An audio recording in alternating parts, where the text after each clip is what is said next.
তোমরা সবাই কেমন আছো? আমি তো খুবই ভালো আছি।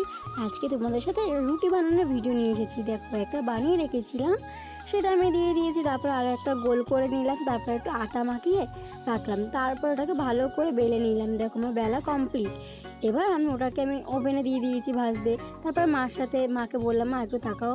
মা তাকাচ্ছিল না, তারপরে মাকে জোর করে তাকিয়েছে মা।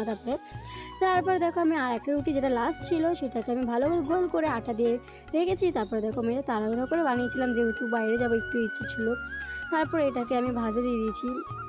তারপর দেখো, ওটাকে আমি হাত দিয়ে ঘুরেছি, যেহেতু আমি খুন্তি দিয়ে ঘোরাতে পারি না, আমি হাত দিয়ে ঘোরাতে পারি, তো জন্য আমি হাত দিয়ে ঘুরাচ্ছিলাম।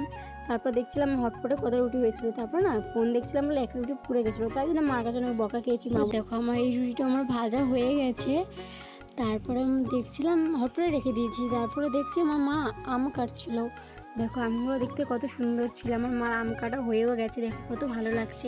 তারপরে আমার মা ছোটো ছোটো করে আমের পিস করে দিল। তারপরে আমি নিয়ে বড় ঘরে চলে গেলাম। গিয়ে দেখছি বাবা খেলা দেখছিল। তারপরে খাবার রেখে আমি আমার রুমে গেলাম। গাইজ, যদি ভিডিও ভালো লাগে লাইক কমেন্ট শেয়ার সাবস্ক্রাইব করে দিও। টাটা।